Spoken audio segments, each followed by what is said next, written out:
Skin care പ്രോപ്പറായിട്ട് ചെയ്യാൻ മടിയുള്ള ആൾക്കാരാണ് ഈ കൺസീലർ വാങ്ങിക്കുന്നത്. അതായത് നമ്മുടെ സ്കിൻ ടോണിൽ ഡാർക്ക് സ്പോട്ട് ഉള്ള അല്ലെങ്കിൽ ഡാർക്ക്നെസ് ഉള്ള സ്ഥലത്താണ് നമ്മൾ കൺസീലർ യൂസ് ചെയ്യുന്നത്. സ്കിൻ കെയർ ചെയ്യാത്ത ഒരാളാണ് നിങ്ങളെങ്കിൽ നിങ്ങൾക്ക് ആ പിഗ്മെന്റേഷൻ കൂടുതലാവാൻ ചാൻസ് ഉണ്ട്.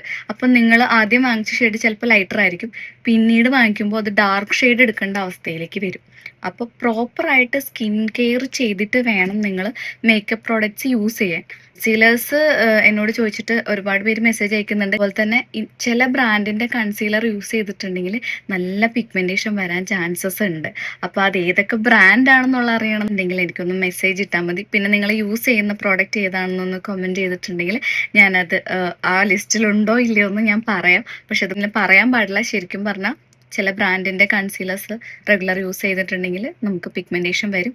അതുപോലെ ചില ഫൗണ്ടേഷൻസ് യൂസ് ചെയ്താലും നമ്മുടെ ഫേസിൽ പിഗ്മെന്റേഷൻ കൂടി വരാൻ അല്ലെങ്കിൽ ടാൻ കൂടി വരാനുള്ള ചാൻസസ് ഉണ്ട്. അപ്പോൾ ഇനി എല്ലാവരും ഫൗണ്ടേഷനും കൺസീലറും യൂസ് ചെയ്യുന്നതിന് മുമ്പ് ഡെയിലി ലൈഫിന്റെ ഭാഗമായിട്ട് ഒരു സ്കിൻ കെയർ പ്രോപ്പറായിട്ട് ചെയ്തിരിക്കണം. മനസ്സിലായി? അപ്പോൾ ഓക്കെ, ഇനി ആരെങ്കിലും സ്കിൻ കെയർ സ്റ്റാർട്ട് ചെയ്യാത്തതുണ്ടെങ്കിൽ ഇന്ന് മുതൽ സ്റ്റാർട്ട് ചെയ്തു. Okay, bye bye.